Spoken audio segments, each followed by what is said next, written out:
I am back from just an amazing trip to the real Mount Sinai. A lot of things went into why I wanted to take this trip. A couple times we planned it and it didn't go through, and with planning the trip in November, I couldn't just take a chance of everyone getting tickets and coming there and not being able to get in. But Yahweh really guided the steps. I gave my testimony about the messenger that helped me getting into Saudi Arabia.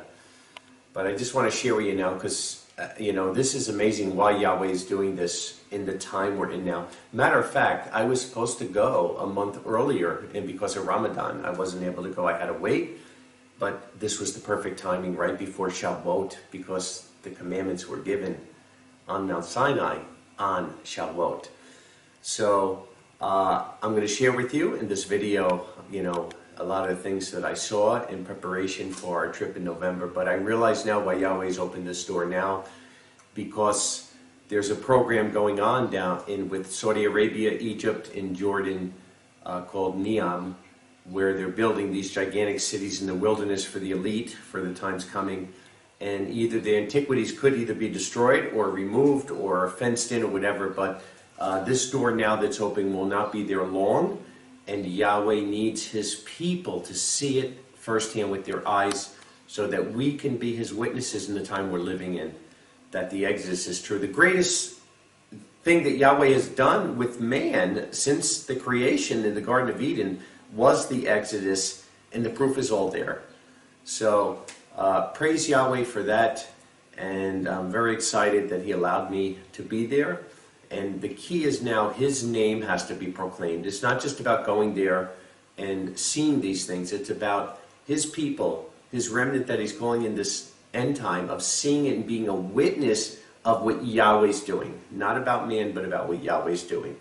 So sit back and watch, and wow, this is the beginning of something really big here in the end time.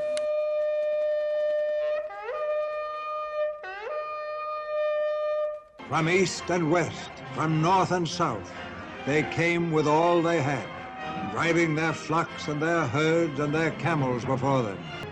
A nation arose, and freedom was born into the world. Set the standard of each tribe before all the people. Levites in the center, Judah to the right, Ephraim to the left. Go! Hallelujah! Driving along the Red Sea.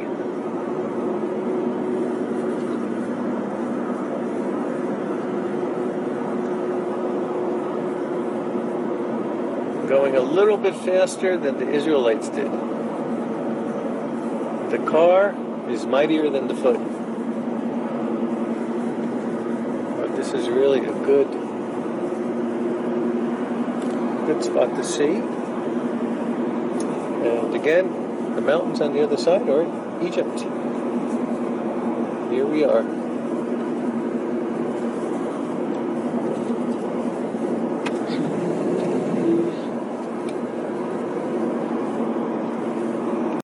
Wow, we're in the Saudi desert here. Here's the Red Sea right in front of us. And like I said, on the other side, this is the crossing site. You can see the lip on this side, the Saudi side. The other side is the Weber Beach. And this is where the column was on this side. Like I said, I've seen.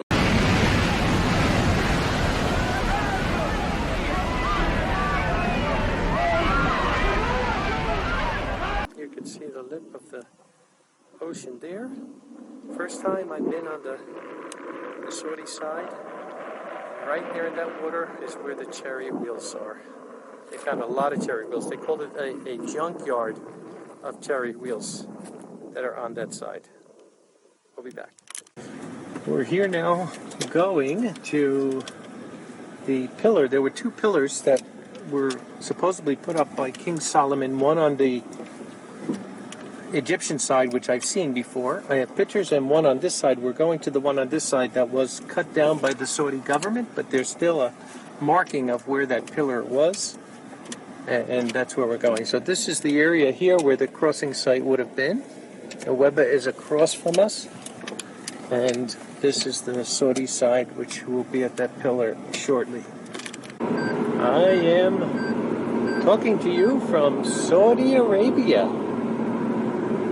And the miracle coming over, but now we are there and you're looking at the Red Sea from the Saudi side. And we are driving down to Mount Sinai, and I'll have a lot of good things to be sharing with you.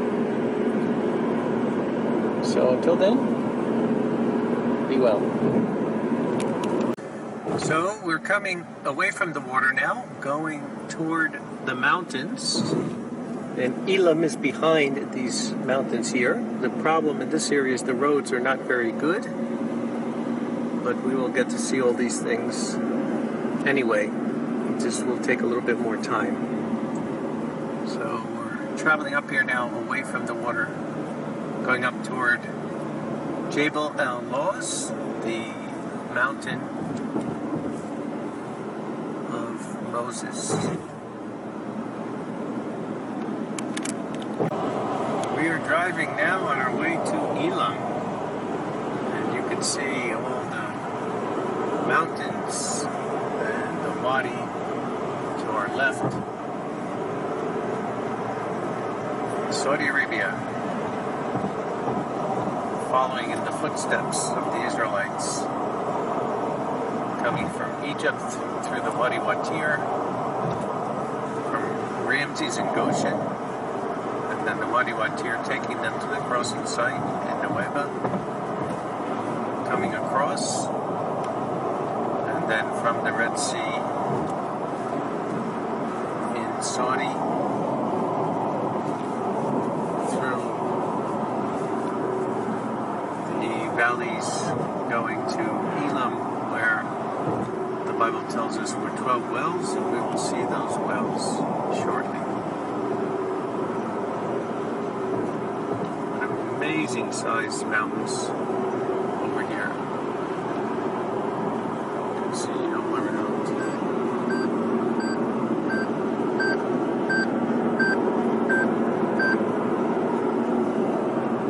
And in front of us.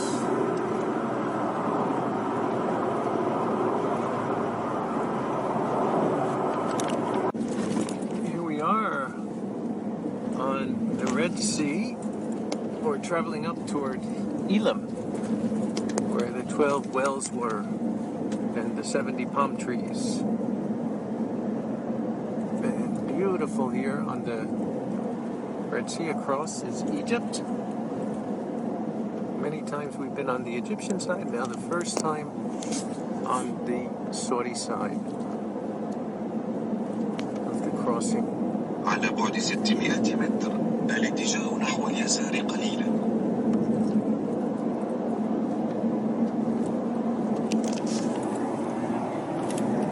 Here you can see it again up here. The beautiful Red Sea water. We're traveling up the road, going toward Elam. We had to get off the main road, going now toward Elam, the wells of Elam rather. And you could see the road here is not paved, so it's a little bit hard to get up there, but it's well worth it to see this stop in the wilderness. Here we are.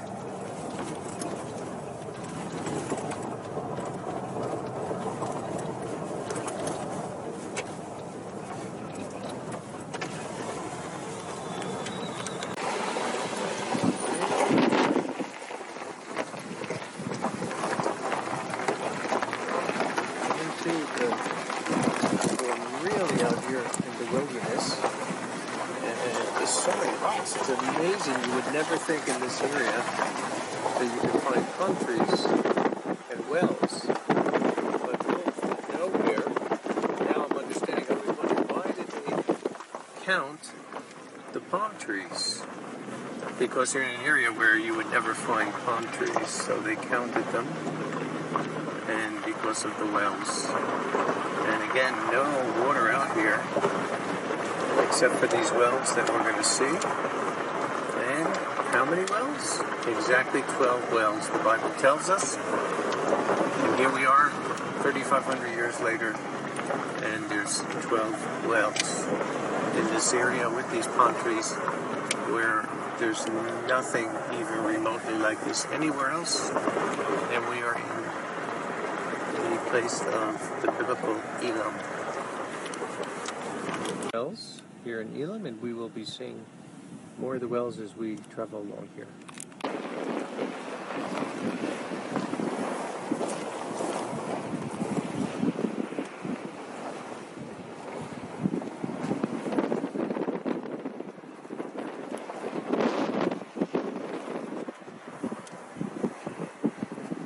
So you see they're pretty spread out. They're not all in one area. People may wonder, how did these palm trees last for all these thousands of years? And you see some that have died, you see new ones coming up. It's just people take the dates, throw away the pit, you get new trees coming up.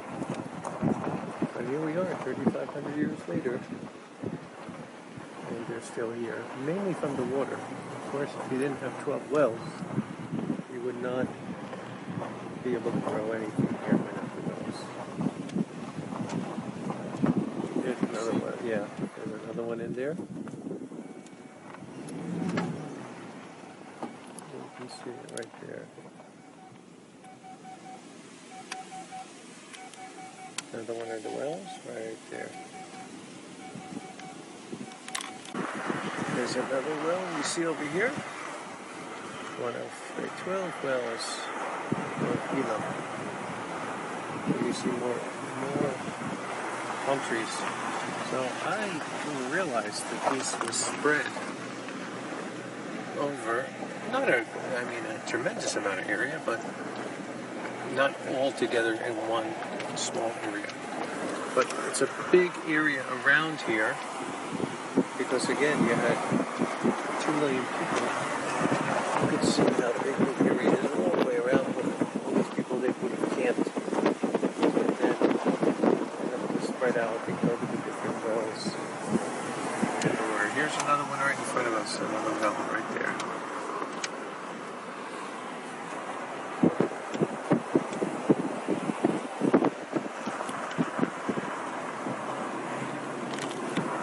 So we are walking here now in Elam, past these palm trees, and you could see the little dates that are there. They'll be coming out later in the year. They're one of the harvest fruits of Sukkot. Let me see if I can get on that tree. You can take a look. And there we go. See, they're very small right now. Green, but you could see it's going to be a good harvest, I think. A very good harvest coming this year. And the Shemitah will be over by then. So, if they were ready now, we could eat them. They'll be allowed during the Shemitah and take off of the tree. And they're nice looking. There's a whole bunch of all these trees. Wow. It's the time of the year. This spring now where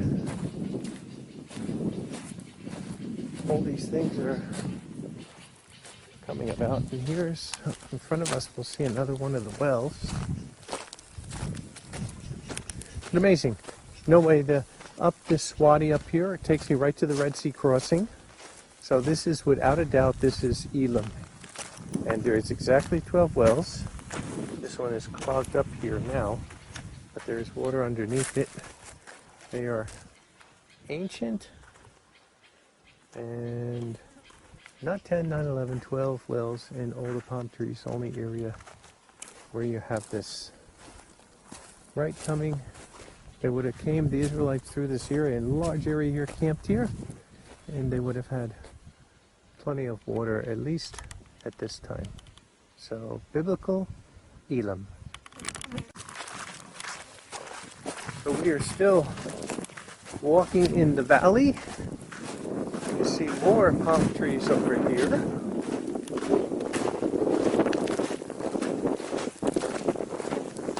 And pretty soon we are going to be coming up to water, which is life. You need water for everything. And it really shows also with the Israelites traveling that this would have been one of their first stops, so that they don't get discouraged right away without water. And then later, hopefully they built their faith, which they didn't, to be able to put up and just have patience sometimes if you didn't have water. But wow. Like I said, this is a much bigger area than I had thought. And it's really a nice walk. Walking up the wadi in Elam. Here's in front of us. More palm trees that are there. Okay, we are at the point where the water is starting to come. And how is it coming from? From the ground. From the ground. It's coming up from starting in this area here all the way down to the Red Sea. All the time. Never stop. Never stops, ever. And here we are. We are here again. More of these palm trees coming. And you can see it. Let's look at this water here. It never stops any time of year. See it? So, this is why those wells are never going to go dry, because there's a lot of water underneath here, even to the point of coming out on the surface. And look at this. As we're going, it just keeps going, and this will go all the way down this wadi to the Red Sea, where the Israelites came from. So as you go, you could see, I don't know if you could see it on here, but I can see the water all the way going down here. And there are more of the palm trees. Here we are in Elam. Wow. Amazing how Yahweh has preserved all these things for us to see, to build our faith in the times that we're living in. Here we see camels. You can see them there. Arabian camels.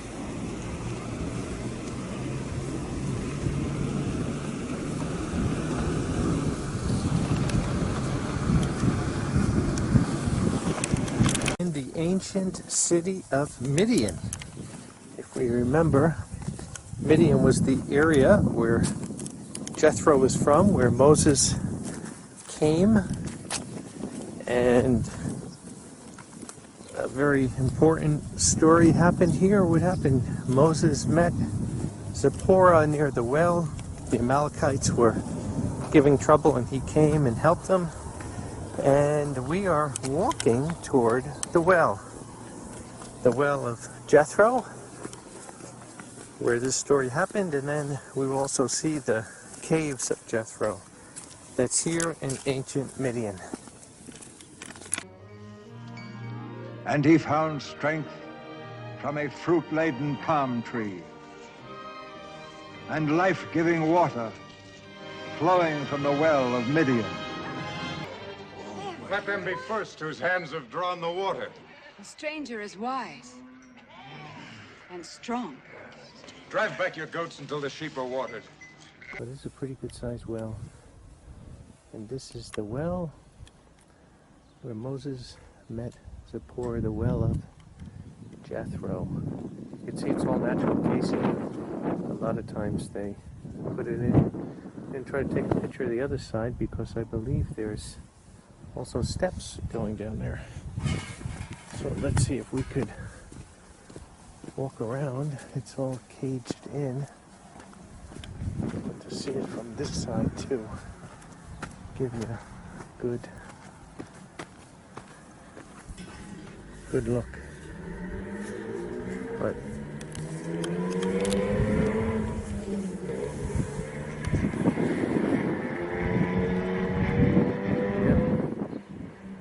see the stone, all the stone that's in there. see if I can get a little hard to get close here. These very, very high. This fence. There we go. And we can see the stairs from here. Okay. There, as you look inside the well, you can see down, and over there you can see the stairway. So I can get a little closer look. See it? Yes. Stairs going down.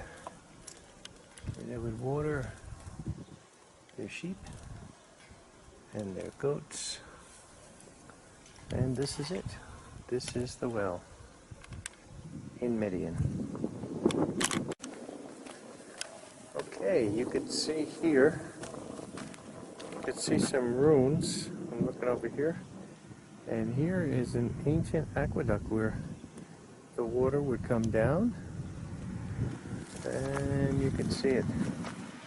How it would come out here, probably into some kind of trough or something. Not sure the age on this. Couldn't really get a good answer on that, but it is pretty old. Same as over there. We're still at the well area. And you can see all those ruins there, which are probably from Turkish time period. And that's the well. That's the well we were just at right there. It's caged in. So really out here in the wilderness of Sinai. We are here, and these are the caves of Jethro in front of us. And they lived in these caves. Some of the caves were used for burial, but you can see the different cutouts from these caves.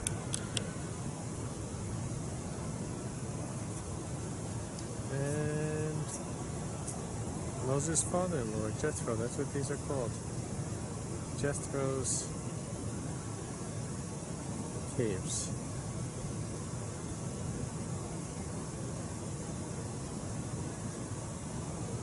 And we are in the land of Midian, right? The Midianites from the Bible. Quite a few stories there with the Midianites and the Israelites. This is their first stops coming across the Red Sea out of Egypt. Oh. I'll give you a little backup look there. And we will close from here. Okay, we are here at the museum now at Jethro's Caves. And we will be heading around the back side to actually see the caves. Wow, here is a 2nd century map of the Midian region here. Take a look at that. Interesting. All the different places. Here's a picture of the caves, and we'll be heading out. So we are in the museum here now, where the caves we just were, and interesting, they're showing here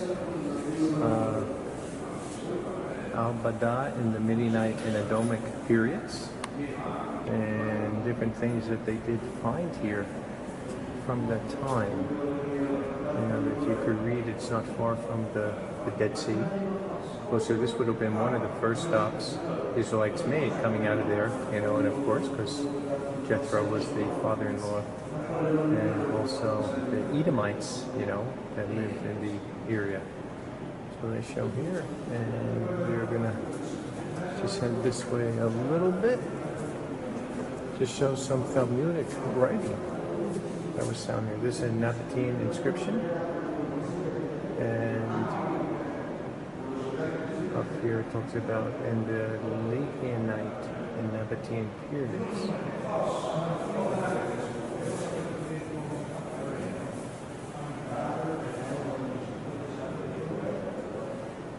So This is toward the 1st century BC to 1st century AD. A lot happening here, a meeting point like it talks about from the Nabateans. Here's inscriptions from that time period, and another one where actually these are probably more ancient inscriptions, probably more from the beginning of the writing that we see these kind of inscriptions. Okay. There's another inscription from the region, mention of Midian here. And it almost looks like some of the inscriptions we were seeing near Mount Sinai. Different type, but the way it's carved in the rock like that. So, another interesting thing that we see where they know some things about the region. That's right. But there are tombs that are here in Midian, in the land of Midian, in modern-day Saudi Arabia. Okay, we are riding now on our way to Rephidim, to where Moses hit the rock and the water came out. The rock at Horeb.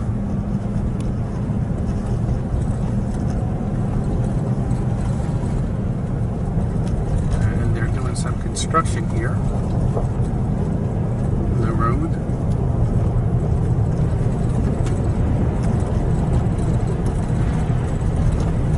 But again, you can see a really wide area where many people could have came through here, and very, very dusty.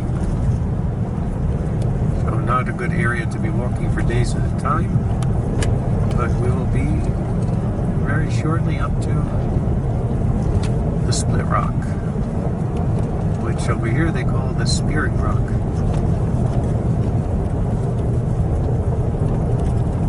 Oh, to the Split Rock over here. Let me get out in a minute.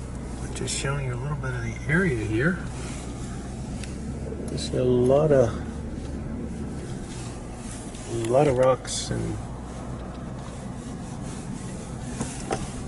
not trying to give you a good view from this end of it. And we'll get a good view when we get in front of it, of the Split Rock. Here we are at the Split Rock over here. And just to give you a little bit of bearings on where we are, let's turn this way a little bit. And over that mountain range, over there, over that mountain range is Jebel al-Lawz, where Mount Sinai is. So it's about a day or a little more than a day of a walk, you know, with 2 million people. It might be a little bit longer. But that's where we are from here, from where the Split Rock is. But you can see that rock is like 65 feet. It is a massive rock. Now, let me tell you something. I've seen that rock for 25 years. Being here it's like night and day. Seeing the rock being here compared to just looking at a picture or a video of it. You just can't. You can't imagine the size and scope of that rock. Now, it was one rock, and the Bible says Moses hit the rock, and the rock split.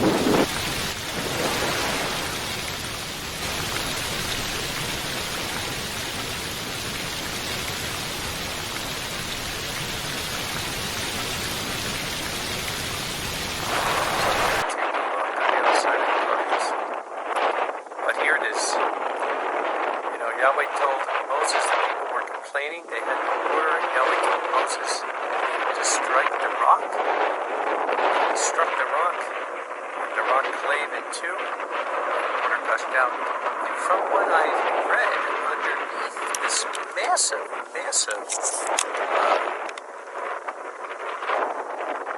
point here is a natural aquifer with water. And the erosion that you see on these rocks, look at the top of this rock, and where you see it coming down, it shows erosion of massive amount of water coming in an area that is so So clearly this fits every way. And here we are. And we're going in November. See it with the group. Here's more carvings. And the same in the rock up here.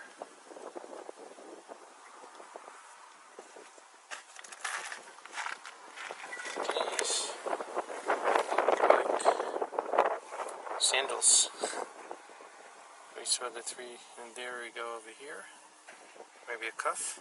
Hard to tell, but these definitely look like feet, two soles, like it says.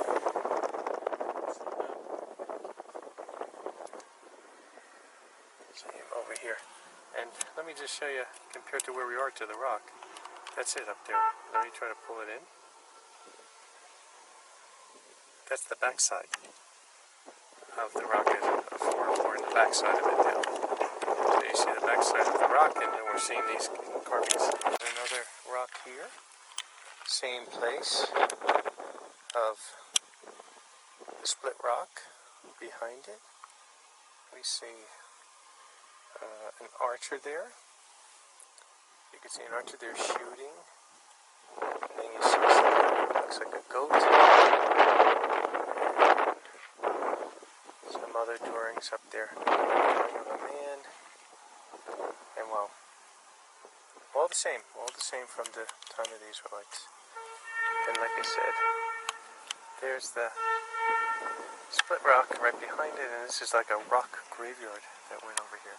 So the Jebel Allah is at Mount Sinai, which is just over the top of this mountain range here. And you see the same here, these same kind of carvings with, here's a man again with an arrow shooting at a goat, and more of these pictures on the top. Well, all here preserved by Yahweh. 3,500 years just about. It's still here. Amazing. Absolutely amazing. Look in front of us here. Look at this wilderness that's here in this place. You can see all the goats. They're going through all of them out there. And this is the wilderness going through this sand up over those mountains to Mount Sinai, the mountain of Yahweh, just on the other side of this. What an amazing place. Here we are driving, and you see the camels.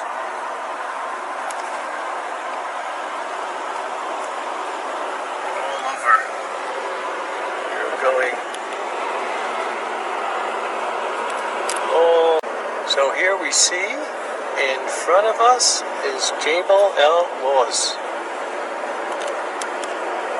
the Mount Sinai of the Bible,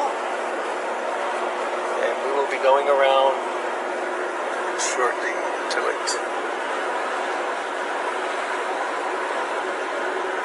It's all a mountain range, all part of the same mountain. Now we are getting ready to head here into Wadi Musa, which is the wadi that will go up to Mount Sinai. See, it's not really a road. Certainly couldn't get a bus in here. Even hard with small pickup trucks. Okay. No fixed locations here. You can see here that we're inside of a fenced area. And quite a few years ago, when the Saudi government realized that this was Mount Sinai, they fenced it all in. And then recently, you could see here the fence all broken. And that is not done by purpose. It was a flash flood that came. And here you could see it. The flash flood came and just knocked this fence down. So now we can say, the door is open. Come see Mount Sinai. amazing. Here's sand. See, you don't really see this in Israel either. In Saudi Arabia, you have sand. It's almost like broken rock sand, like gravel sand. Very hard to walk in, but it's not like most of the sand that you see, the dust that you see in Israel. Here's again the fence. I'm walking outside the fence now. You can see it here. See it all broken down here? Just Yahweh's power came and just knocked it down. And when Yahweh opens the door, like it says in Revelation, no man can shut it. That is the light of his end time work. And we are the first ones here in the name of Yahweh, coming to put Yahweh back at Mount Sinai. There again is Moses' cave and the blackened top. And in the name of Yahweh, wow, we just thank you for preserving this for us. More to see. We'll be back. We are walking now in the area of Wadi Musa, going toward more antiquity, but there's not really a road. It's, pretty hard. And going to the top, all the way up to the top of Mount Sinai up there, we were told it's about 5 hours each way, and that when some people tried to go, they got hurt. It's not a road, it's a very difficult walk. Someone even broke their head. So that's not really something we could do a lot. Would have to really be planned out to go to the top, but from what I'm being told, there is not a lot at the top, except to say you were there, but there's no inscriptions or anything up there. So, if the mountain is burning, then we will try it, and if not, we will not be going up to the top this time.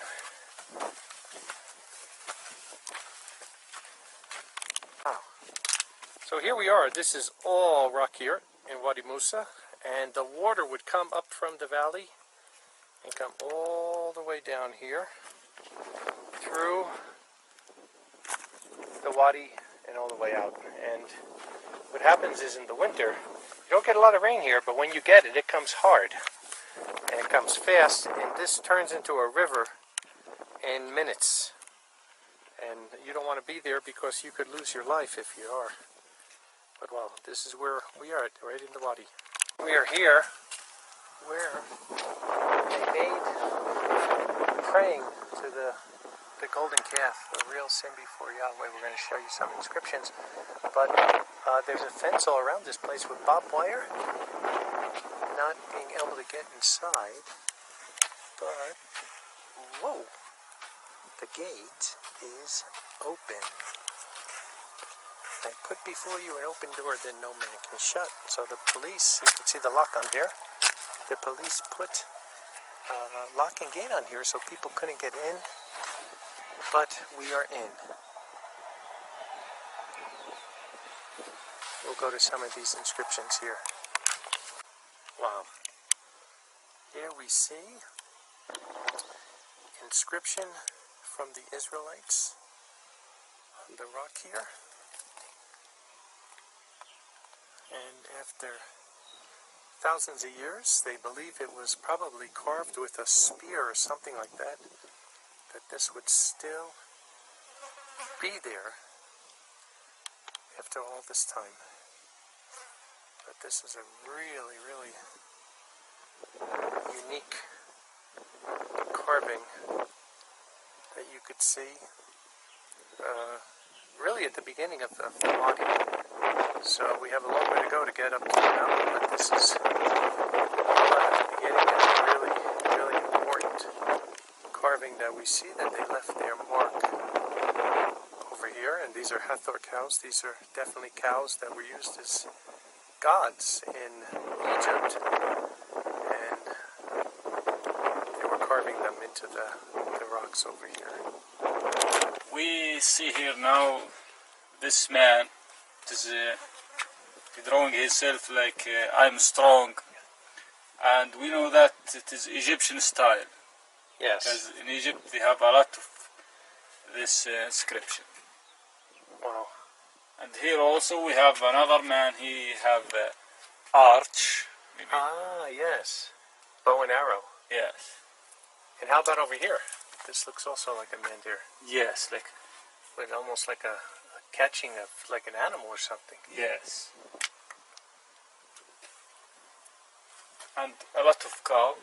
But we see here the color is different from here to here. Yes. I think it is not the same time. The camel here, maybe after okay. many years. See, the color is more dark here. Yes. But that one there, this... Very old. Yeah. Yes. Wow. And they believe that these were carved by the Israelites, right? Yes, by the Jews. Yes, when they came through here. Wow.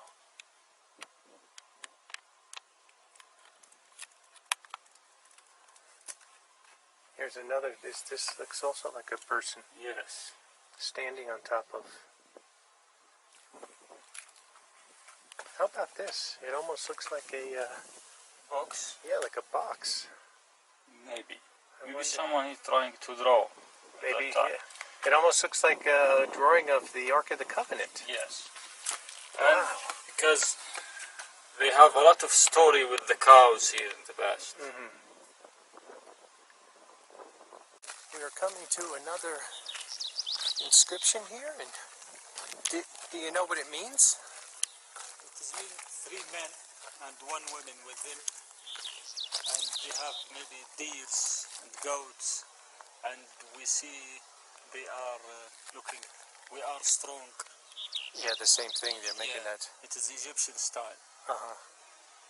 And we see the leg is different. The 3 up, the leg is like square. Yes. Because that we know it is. They are men, 3 men and 1 woman under them. Wow. So this is probably where they're like being prideful, what they did to the Egyptians. Yes, maybe, yes. Yeah, and they're stepping on the animal. Like you said, they're the strong ones. And yes, maybe.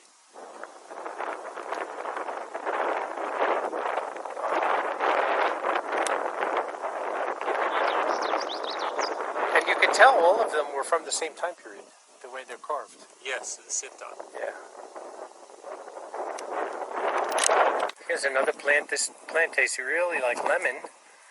And boy, I can't believe how much vegetation is out here. You would think during the Shemitah you'd never want to be out here in the wilderness, right? And here it is. I'm getting full with all the stuff I'm eating. But this one is a nice flower that tastes just like lemon. Very good. It's like lettuce almost. Like a lemongrass.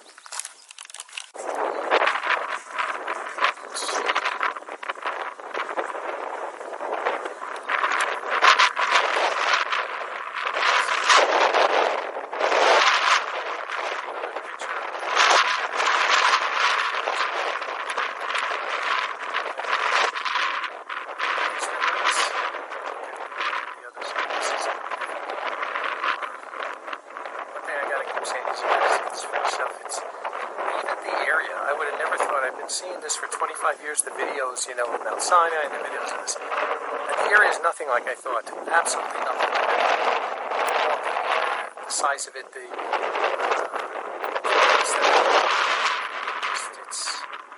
really got to come and see it for yourself. But it really is one of the most amazing places I've ever been. Let's look at it on the other side. Burns here. And it's really interesting. These, part of them almost don't look like cows. I'm not sure, but not all there, and their guess is as good as mine. I would almost think the one on the left looks like a horse. The one on the right looks like a cow, and the one on the top almost looks like a bear or something. Also there. Ah, wow. Yeah, down here. Look at that. Wow. See if I can get a little closer.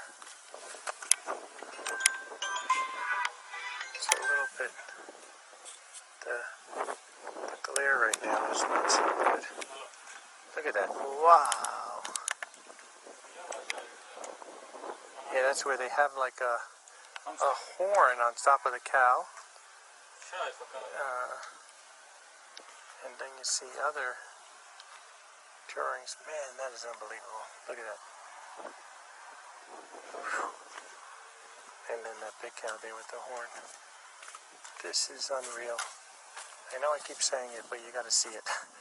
It's so much different from seeing a video and being here in person. It's like night and day. I've been seeing videos of this for 25 years, and I'm like, feel like I'm in heaven. This is really, really amazing. And up close to see them, they are so detailed. They're so made good. It's hard to imagine this stuff is 3,500 years old. Get a little closer on this one. Unbelievable. Yahweh is good. He really is good. Preserving this for us in the end times, these last days. At his holy mountain, where he put his name on his people. Look what they did. The idolatry. This is where they actually prayed for the mountain. They said where Moses came down and they were praying and making this. And wow. Enough said. Bottom one almost looks like a menorah there. Not sure. It's hard to show exactly what it is this time. It's more like a ram or something. Okay. Now, you see a man. Look at the man right there. Can you see that man right next to the cow? And you see the legs, and you see the arm always up, showing strength, like he's defeated. So the cow, remember, this is the Hathor cow. This is the god of Egypt. And he's at the back of that cow with his hands up, showing that they've won. And then you have the horn on top. You know, you blow the horn in victory. But you see that a lot in these drawings. You see the man behind the cow. And here's another one right here. Another drawing. More of animals there. And there's one over here. Oh, wow. Yeah, wow. Let's go over here and take a look at this one.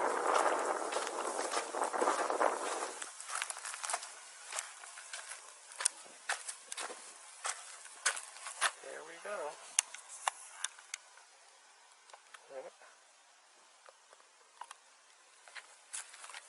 See, the sun is a little better right now. It's better. Wow. Look at that.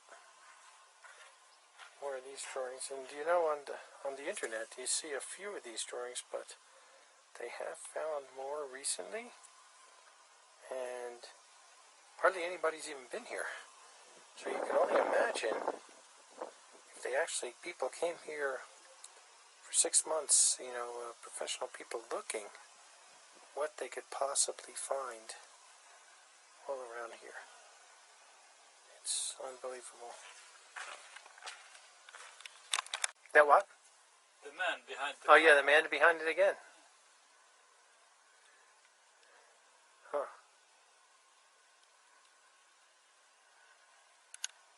It's strange, the direction of the cow, here it's there.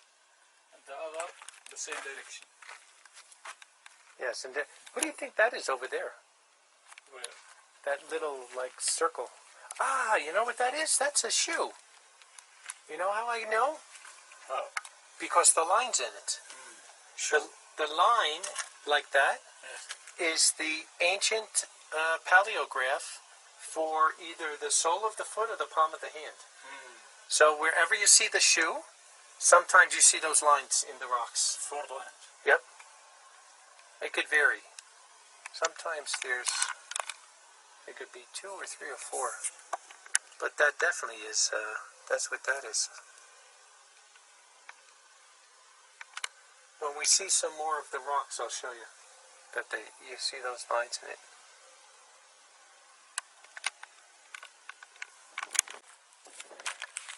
see if we can see this. Can you see my hand here? There we go. Okay, we're in the wadi here, and look what I found. I found tomatoes. And this is interesting. We're in the Shemitah year, where you can't plant, you can't harvest. And I'm finding tomatoes here in Wadi Musa. So, I see sage next to me too. Wow, plenty of food. The guy here is showing me different plants, and they taste really, really good. One tasted just like lemon, but now I'm going to have a little Shemitah treat and eat some tomatoes. The Italian in me is coming out. Where's the mozzarella balls? I guess we got to find the cows for that one. Now look what we have here. We have goats. I guess. But here you can see the goats in the area. Quite a few black ones. A couple of white ones. Wow. We saw a lot of camels on the way over here too. A lot of white camels. Try to take some pictures. Mount Sinai. What a great place. This is all virgin territory, which is great. It hasn't been abused yet by the government or people. And as I'm being told, they're finding new things all the time here, inscriptions and different things. Because this is all brand new. Yahweh willing, I'll be here with the group in November. And we will maybe find some new things then too. Now we're in an area where you can see different pillars that have been cut out. Some marble. I've seen things that are limestone. And remember that Moses made 12 pillars for the 12 sons of Israel. And look at this. Wow. 1, 2, 3, 4, 5, 6, 7, 8.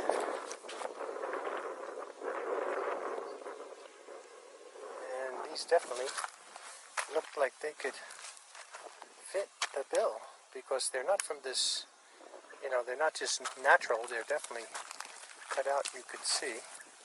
They bring it from the top there. They brought it from the top. Above the donkey and the cows. Wow, and brought it down here. And do they know how long they've been here? No, it's 3,000 years, we believe. Wow, and this is where the White Altar. Yeah, the pen to the altar. Wow. So they're right next to where the altar is. This is, you could see where they made the pen, where the animals would have came in here. They would have lined up in the pen here, and it's going right up to the altar. So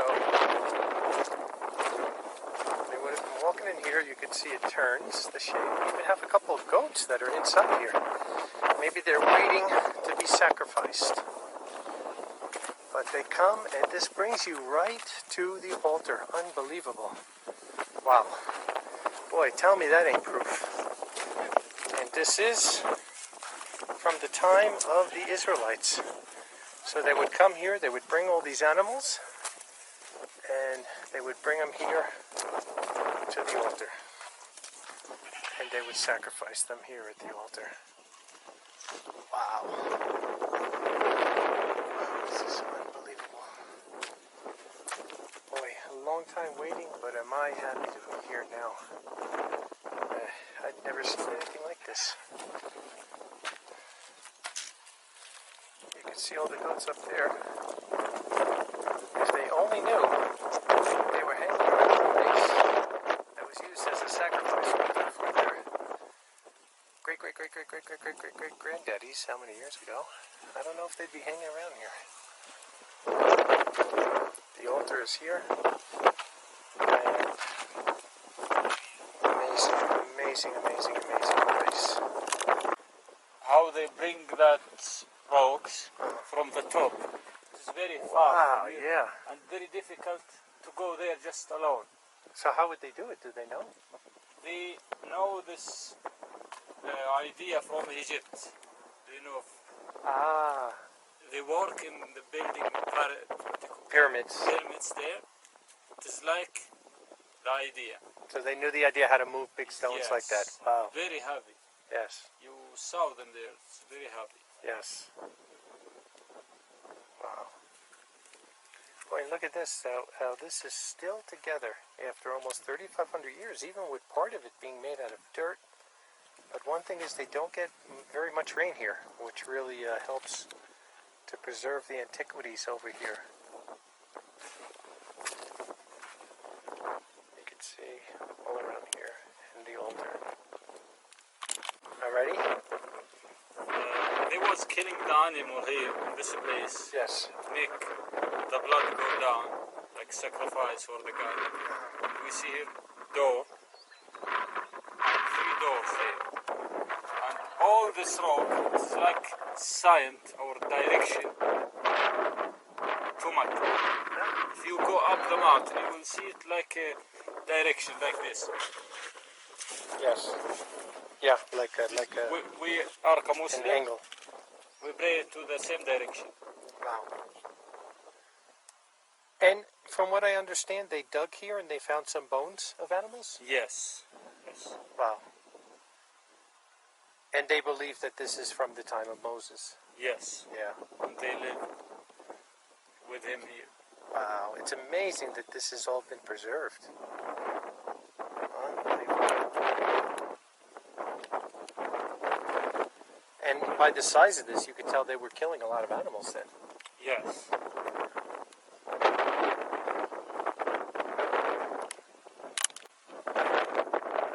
Our guide said he's come here many times, and this is the very first time he ever saw goats here, right? Yes, in this place. In this area.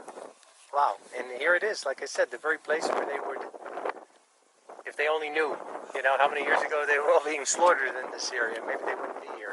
Yeah. But they're here today. What a blessing. You see the top there? Yes. You see 2 rock. Yes. Just look under, you will see the cave.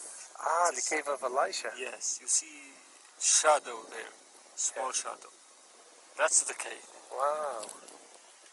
Hey, there's like a little plant between those 2 rocks. Yes. Like a little bush. Behind this rock, there are very old tree. Uh-huh. I don't know the name, but it's very old. The big top is there, black top. This You way. see? Yeah, there. Wow. 4 hours or 5 hours to reach there. And then how long to get back down? At the same time. Wow. So you have to go all day. Yes. And that's only if you're in good shape. If you're not going to make it, I guess. Yes. Yeah, I could see the cave there. Wow. How long does it take to get to the cave? 3 hours. 3 hours. And did they find anything in that cave? Nothing. Nothing. Just the cave itself. Is that the only cave in the area? Yes. Wow. Wow. So there it is. Mount Sinai. And here, where they believe, the cave of Elisha. There it is again, the cave of Elisha. You see on the top the rocks with the bush, and between the rocks, all the way up there. Right below it, I got a bad shadow here, so I hope you can see where the cave is. So now we are riding to the graveyard where the people that died from the Golden Calf incident were buried. And we will see the proof of the graves that are here from that time. And we can see it's way outside. It's fenced in here again. Many things are fenced in to keep people away, but it's us way outside from the camp, out a long way off into the corner. We're now behind the mountain, so we traveled quite a bit to get here, which makes sense. They wouldn't have a graveyard where they lived, but we will be at that graveyard in a minute or two, and we will show you more when we get to the graveyard. Here's the fence you can see there. Rocks there.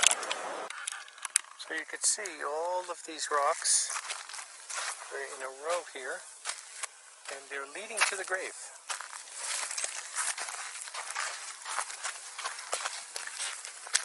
I guess it's like a marker that they made here. You can see it all the way up through here. This is 3,500-year-old cemetery. From the disobedience of building the golden calf. Like I said, it's away from everything. And I'm guessing these stones are gravestones, correct? Yes. Wow.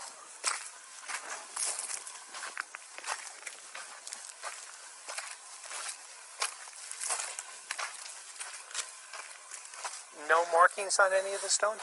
No more. No markings, but here they are. Wow. Standing pillars. See more there. Yeah, over here.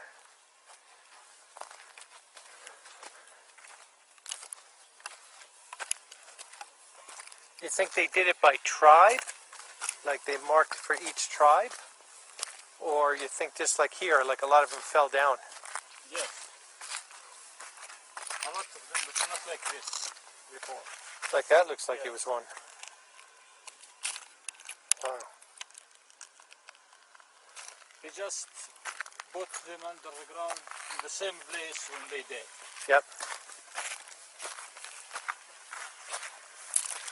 Yeah, in those days they weren't so much with tombstones the way we are today. Yeah, come here, let me show you here. All this is grave. Wow. It is very big. Oh yeah, and it's in a square like. Yes, I think a lot of people did. Wow, yeah. Look at that. You see them all. See, not normal grave. No. Here's another one. Yeah. Wow.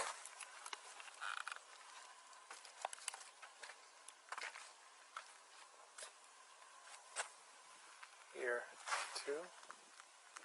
Over here, wow, you can see this.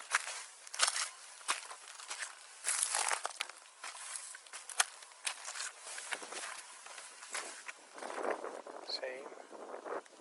Yeah, same thing, laid out in the big square. A lot of grave. Yeah. Wow, here's another big stone here. 3,000. Yeah.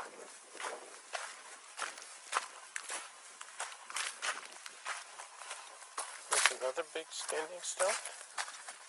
Pillar for the grave. Do you know if they just buried the people, or if there was any, like, tried to do it by tribe or by family? No, just they buried them at the same time. They just buried them. Yes. And then they just put these up as markers that they were buried here. Yes. Yeah, I could see a big one there that fell over. That big stone. Someone pushes. Yeah, after 3,500 years, it's a miracle any of them are still standing. Do you ever get earthquakes in this area? Sometime, but not big. Not big ones. Wow. So here it is, the graveyard of the Israelites. Amazing. Shows what happens when you're disobedient and you don't follow Yahweh. There is no freedom without the law.